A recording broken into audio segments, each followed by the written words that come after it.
গোপন সূত্রে এক অদ্ভুত খবর পাওয়া গেল এবং সেটা বাস্তব যে যোগ্য শিক্ষক শিক্ষিকারা যখন মাননীয় চেয়ারম্যানের সঙ্গে দেখা করলেন 2 থেকে 3 বার এবং তারা কথা দিলেন যে আপনাদের জন্য রিভিউ পিটিশন করব যাতে আপনাদের চাকরিটা থাকে, তখন যোগ্য যারা ছিলেন তারা বলেছে যে কি কি বিষয়ের উপরে আপনি রিভিউ পিটিশন করবেন সেটা কিন্তু আমাদেরকে একটু জানিয়ে দেবেন বা আমাদের সঙ্গে একটু আলোচনা করবেন বা আমাদের যারা অ্যাডভোকেট আছেন তাদের সঙ্গে আলোচনা করবেন। এটা অনেক যোগ্য আমার শিক্ষক শিক্ষিকা যারা ছাত্রছাত্রী একদিন ছিলেন তাদের কাছ থেকে খবর এবং শিক্ষা দপ্তরের এক সূত্র থেকে খবর। কিন্তু এই রিভিউ পিটিশন কিসের ভিত্তিতে করছে? যে প্রথম 2 বা 3টে যে কাউন্সেলিং সেই লিস্টের উপরে করবে, নাকি সেই লিস্টের উপরে না করে অযোগ্যদের বাঁচানোর জন্যে আবার দেখানো কলে একটি রিভিউ পিটিশন করছে মাত্র? সত্যি তাই।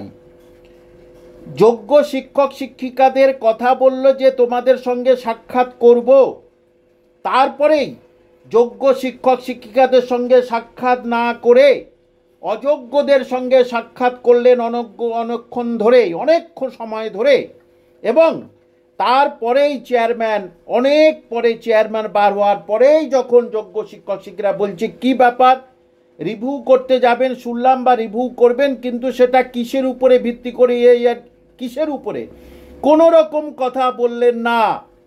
এবং অযোগ্যদের সঙ্গে কি এত কথাবার্তা? তারা তো যোগ্যদের চাকরি থেকে বঞ্চিত করে তারা তো আজকে চাকরি পেয়েছে, বেশ কিছু বছর তারা তো চাকরি করেছে, তাহলে তাদের প্রতি এত সহানুভূতি কেন? কেন যোগ্য শিক্ষক শিক্ষিকাদের সঙ্গে কথা বলেননি এবং তাদের অ্যাডভোকেটের সঙ্গে আলাপ আলোচনা করেননি? অর্থাৎ এসএসসি কি ওখানে কি বিষয়ের উপরে রিভিউ পিটিশন করেছে সেটা এখনো অজানা সবার। সেটাই বললাম যে যা কিছু প্রক্রিয়া করছে সব অযোগ্যদের বাঁচানোর জন্য, এবং পরবর্তীতে যে পরীক্ষা হবে সেখানে অযোগ্যদের বাঁচানোর জন্য একটা প্রয়াস করতে পারে, অনুমান করছি, আগ বাড়িয়ে আমি কিছু বলছি না।